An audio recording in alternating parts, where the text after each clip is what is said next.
ஆன்மீக நண்பர்கள் அனைவருக்கும் வணக்கம். கர்ம வினைகளை அனுபவித்து தான் தீர்க்க வேண்டுமா? கர்ம வினை பற்றிய ஒரு பார்வை. நல்லவங்க ஏன் அதிகமாக கஷ்டப்படுறாங்க? கெட்டவங்க ஏன் ரொம்ப நல்லா இருக்கிறாங்க? தெய்வத்தை அதிகமாக கும்பிட்றவங்களுக்கு சோதனைகள் எதனால் வருது? அதற்குண்டான காரணம்.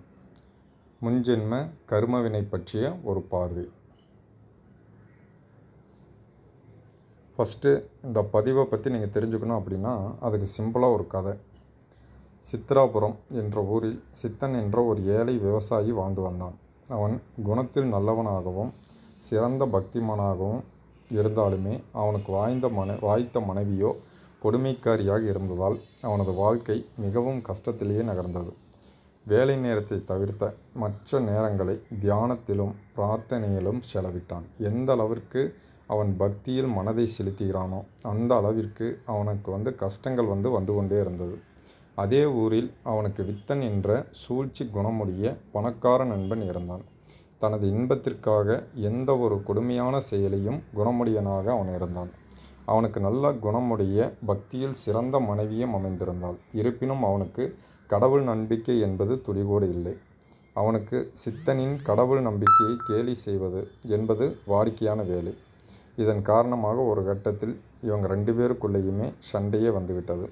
கோபத்தில் வெகுண்டெழுந்த சித்தன் இறைவன் மீது தனது பக்தி உண்மையாக இருந்தால் இன்னும் ஒரு வாரத்தில் நீ செய்த தவறுக்கெல்லாம் தண்டனை அனுபவிப்பாய் அப்படின்னு சாபமிட தொடங்கினான். சிரித்து கொண்ட வித்தகன் அப்படி நடக்கவில்லை என்றால் நீ ஆன்மீகத்தை கைவிட வேண்டும் என்று சவாலுக்கு இழுத்தான்.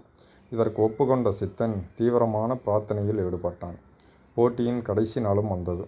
அந்த நாளில் வித்தனோ காட்டிற்கு சென்று தேவைக்கு அதிகமான பறவைகளையும் விலங்குகளையும் வேட்டையாடி கொன்று விருந்திற்காக வீட்டிற்கு எடுத்து வந்து கொண்டிருந்தான். வரும் வழியில் களைப்பு தாங்காமல் ஒரு மரத்தின் அடியில் ஓய்வெடுக்க உட்கார்ந்தான். உட்கார்ந்த இடத்திலோ ஏதோ உறுத்துவது போல் இருந்ததனால் என்ன என்று விலக்கி பார்த்தான். கணக்கிட முடியாத செல்வம் அங்கு புதைக்கப்பட்டிருந்ததை பார்த்து அதையும் மூட்டையாக கட்டிக்கொண்டு இரட்டை சந்தோஷத்துடன் வீடு திரும்பினான்.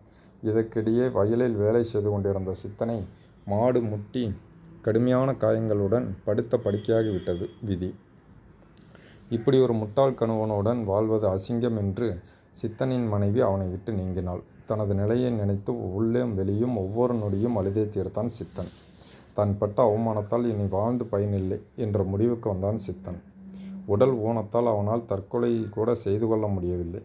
எப்படியோ எழுந்து தன் வீட்டுக்கு பின்னாடி உள்ள கிணற்றில் குளித்தான். திடீரென்று தன்னை யாரோ தூக்குவது போல் உணர்ந்தான். ஆம், எந்த தெய்வத்தை அவன் பக்தியுடன் வணங்கினானோ அதே தெய்வம் அவனை காப்பாற்றி காட்சியும் கொடுத்தது. உடலாலும் மனதாலும் அவதிப்பட்ட சித்தனுக்கு வணங்கத் தோணவில்லை. கோபம்தான் வந்தது. மாறாக சண்டை போடத் தொடங்கினான். தனது ஆதங்கத்தையும் ஆத்திரத்தையும் கொட்டி தீர்த்தான். அத்தனையும் பொறுமையுடன் கேட்டுக்கொண்டிருந்த கடவுளோ அவனை தன்னோடு அணைத்து கொண்டார். அவனின் அரவணைப்பால் சற்று ஆறுதல் பெற்றான் சித்தன். இப்பொழுது கடவுள் பேசத் தொடங்கினார். சித்தா, நீ பிறவியில் நல்லவனாக பிறந்திருந்தாலும் முன்பிறவியில் வித்தனை விட கொடுமைக்காரனாக இருந்தாய். நீ உன் மனைவியை மதித்தது கூட கிடையாது. மாறாக வித்தனோ முற்பிறவியில் நல்ல காரியங்களை செய்து வந்தான். அதனால் இப்பிறவியில் அவனுக்கு சகல நன்மைகளும் கிடைத்தது. மாறாக உனக்கோ நீ செய்த பாவங்களை அனுபவிக்க நேரிட்டது. நீ எத்தனை முறை என்னை பிரார்த்தனை செய்தாலும் முன்ஜென்ம கர்ம வினைப்படியே இந்த ஜென்மத்தில் உன்னை சோதிக்க நான் நேரிட்டது.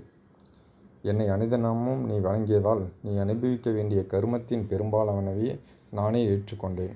மாறாக நீயோ அதில் சிறு பகுதியே அனுபவிக்கிறாய். ஆன்மீகத்தை தொடங்கும் ஒருவன் முதலில் அவனது பாவ பதிவையே அனுபவிக்க தொடங்கிறான். மாறாக அக்கிரங்கள் செய்யும் ஒருவனுக்கோ அவன் செய்த புண்ணியங்களை அனுபவித்த பின் அவன் பாவ பதிவுகள் செயல்பட தொடங்கும். வித்தனுக்கு கிடைத்த புதையலோ அவனுடைய கடைசி புண்ணிய பதிவாகும். அவன் செய்த அனைத்து புண்ணியங்களும் ஒட்டுமொத்தமாக செயல்பட்டு அவனுக்கு புதையலாக கிடைத்தது.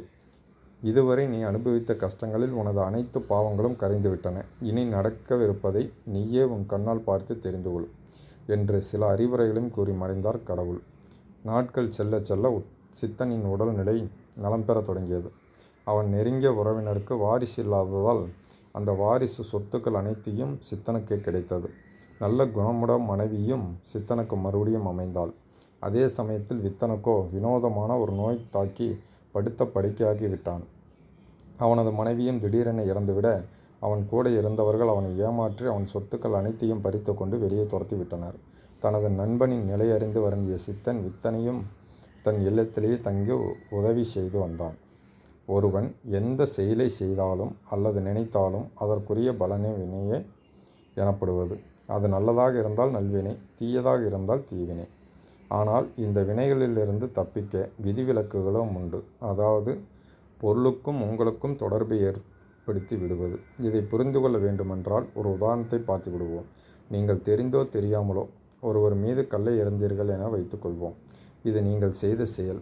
அது அவர் காலில் பட்டு இரத்தம் வடிவிடுகிறது. இதை வினை என்று எடுத்துக்கொள்வோம். அந்த இடத்திலிருந்து நீங்கள் தப்பித்து ஓடிவிட்டீரானால் அந்த நிகழ்வுகளுக்கான எதிர்வினை செயல்படும். அப்படியென்றால் நீங்கள் ஒரு தெருவழியே செல்லும்போது உங்கள் கால் ஒரு கல்லில் மோதி இரத்தம் பெற வேண்டும் என்று ஒரு விதி செயல்படும். நீங்கள் அந்த வழியே செல்லும்போது இந்த கர்ம வினையிலிருந்து தப்பிக்க நினைத்தால் அந்த கல்லில் உங்கள் கால் படாமல் செல்ல வேண்டும். ஆனால் கருமங்களிலிருந்து ஒருவன் தப்பிக்க நினைக்கும்போது, அதாவது அந்த கல்லை தாண்டி செல்ல முற்படும் போது ஒரு மாடோ அல்லது வண்டியோ உங்களை குறுக்கே வந்து தள்ளிவிடும். முடிவாக கால் பட வேண்டிய இடத்தில் தப்பிக்க நினைத்தானால் தடிக்கு விழுந்து அதே கல்லால் உங்கள் தலையில் அடிபட்டுவிடும். ஆனால் அவருக்கு அடிபட்ட உடனே அதற்காக வருந்தி அவரிடம் மன்னிப்போ அல்லது மறுத்த உதவியோ செய்துவிடுகிறேன் என்று வைத்துக்கொள்வோம். இங்கேயே அதே கர்ம வினைதான் செயல்படும். அதாவது நீங்கள் அந்த தெருவழியே செல்லும்போது உங்கள் கால் அந்த கல்லில் மோதி இரத்தம் பெற வேண்டும் என்ற அதே விதிதான் செயல்படும். ஆனால் அது செயல்படும் விதம்தான் வேறு. எப்படி என்றால் நீங்கள் அதே தெருவழியாகத்தான் செல்வீர்கள். ஆனால் உங்களை அறியாமல் மாட்டு சாணியிலோ அல்லது சேற்றிலோ காலை வைத்து விடுவீர்கள். இதனால் எந்த கல்லால் உங்கள் காலில் அடிபட வேண்டுமோ அந்த கல்லில் உங்கள் காலில் உள்ள சேற்றை துடைப்பதற்காக தேய்த்துவிட்டு சென்று விடுவீர்கள். அதாவது பொருளுக்கும் உங்களுக்கும் தொடர்பை ஏற்படுத்திவிட்டு சென்று விடுவீர்கள். இதில் அந்த பொருளுக்கும் உங்களுக்கும் எந்தவித சேதமும் ஏற்படவில்லை. நீங்கள் செய்த செயலுக்கான விதிப்படி அந்த கல்லிற்கும் உங்கள் காலிற்கும் ஒரு தொடர்பு ஏற்பட வேண்டும். அதை நீங்கள் செய்வதால் அந்த கர்ம வினை அங்கேயே முடிவு பெறுகிறது. இதைதான் தலைக்கு வந்தது தலைப்பாகையோடு போனது என்பார் பெரியோர்கள். அந்த பொருளுக்கும் உங்களுக்கும் தொடர்பு ஏற்பட்டு விட்டால் உங்கள் செயலுக்குரிய எதிர்வினையும் நடந்து முடிந்து விடுகின்றது. உங்கள் செயலை கொண்டே வினையும், வினையை கொண்டே எதிர்வினையும், அந்த எதிர்வினையை செயல்படுத்த அந்த பொருளும் நிர்ணயிக்கப்படுகின்றதே தவிர மற்றபடி ஒன்றுமில்லை.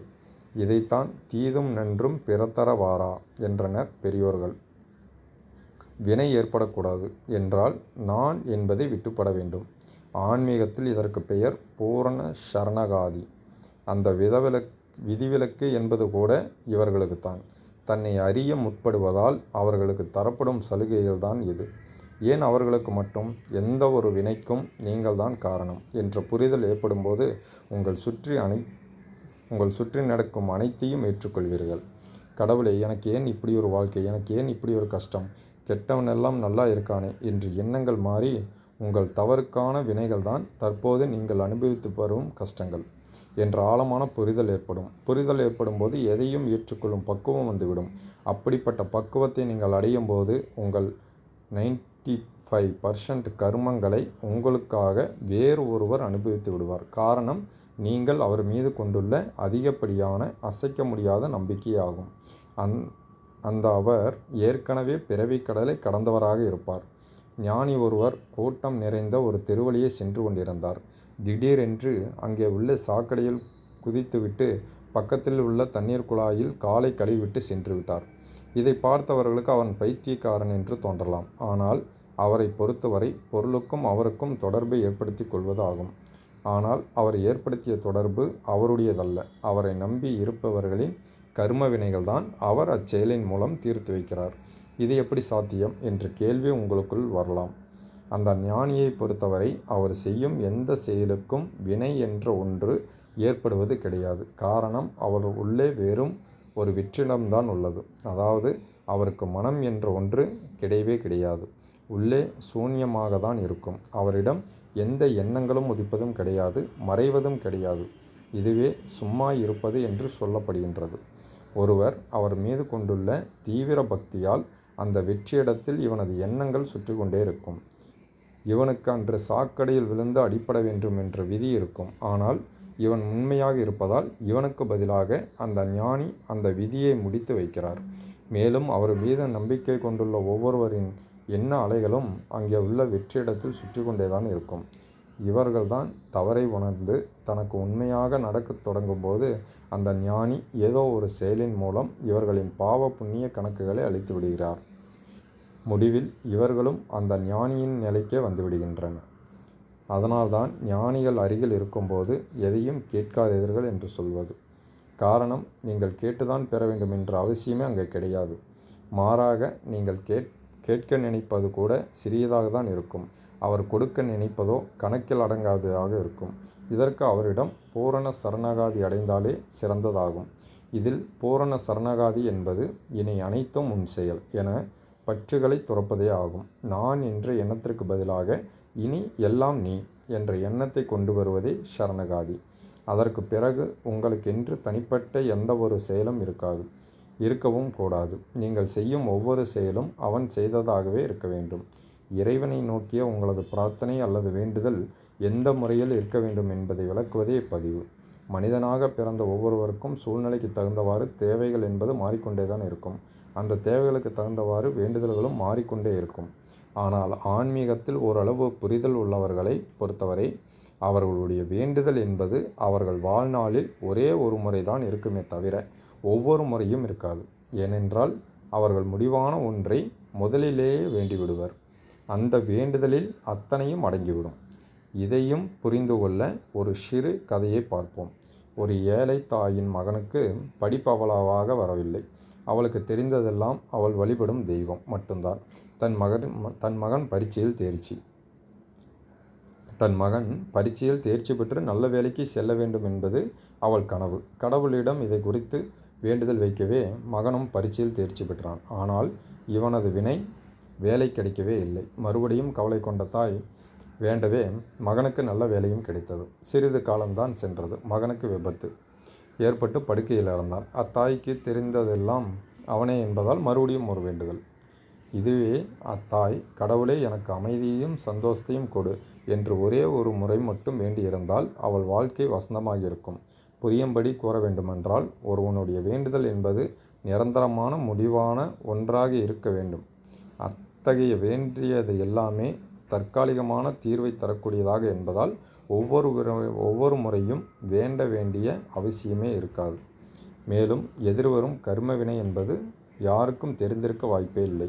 கூடவே எனக்கு இந்த தேவை நிறைவேறினால் நான் நிம்மதியாக இருப்பேன் என்று தவறான கணக்கை போட்டுக்கொண்டு தற்காலிக தீர்வை நாடுகிறோம். உண்மையில் எந்த ஒன்றில் எல்லாம் அடக்குமோ அந்த ஒன்றை வேண்டுதலாக வைக்க வேண்டும். அப்படி அந்த வேண்டுதல் நிறைவேறும் பொழுது அவனுக்கு அனைத்தும் வசமாகி விடுகிறது. எனவே அவனது வேண்டுதல் என்பது ஒரே ஒரு முறையோடு முடிந்து விடுகின்றது. இதில் உங்களை சுற்றி உள்ளவர்களும் பயன் பெறுவார். எப்படியென்றால், உங்கள் அமைதியும் சந்தோஷமும் உங்களை சுற்றி உள்ளவர்களையும் சார்ந்தே உள்ளது. உங்கள் தாய்க்கு உடம்பு சரியில்லை என்றாலோ, உங்கள் மனைவி கோபப்பட்டாலோ, உங்கள் முன் ஒரு நாய் குட்டி கஷ்டப்பட்டாலோ, உங்களுக்கு பண கஷ்டம் ஏற்பட்டாலோ உங்களால் அமைதியாகவும் சந்தோஷமாகவும் இருக்க முடியுமா? முடியாதல்லவா? எனவே உங்கள் அமைதி என்ற வேண்டுதல் நிறைவேற உங்களை சார்ந்த மற்றும் உங்களை சுற்றி உள்ளவர்களின் வாழ்க்கை தரமும் நல்லவைகளாக மாற்றம் பெறுகின்றன. இறைவனை நோக்கிய உங்களது பிரார்த்தனையும் ஒரே ஒரு முறைதான். ஓம் சிவாய நமः.